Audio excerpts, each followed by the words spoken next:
Повелете, дали има прашање? Господин Николовски, во јавноста слушнавме информации дека 5 струмички фирми за само 4 месеци од почетокот на оваа година оствариле поврат над 5 милиони. Кој е вашиот коментар во врска со ова? Па тоа е жалната вистина која што се случува во Македонија со коруптивното владење токму овдека во Струмица на семејството Заеви, како и во Македонија во изминатиот 3-годишен период. И именно точно во право сте. Тоа го презентираше и ВМРО, го видовме во јавноста дека 5 поврзани фирми кои што се поврзуваат со собствеништво на едно лице за само 4 месеци во услови на тешка економска криза предизвикана од коронавирусот, каде што економијата оди надолу со 30-40%, успеале да направат фиктивен поврат на ДДВ од 5,2 милиони евра.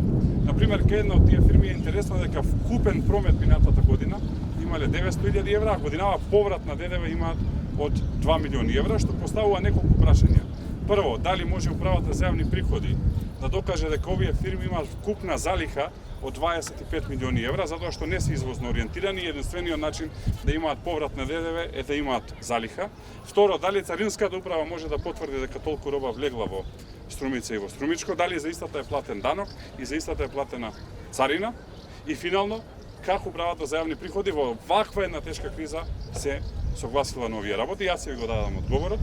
Целта на овој фиктивен поврат е нелегално да се финансира кампањата на СДСМ токму со излекување на буџетски пари.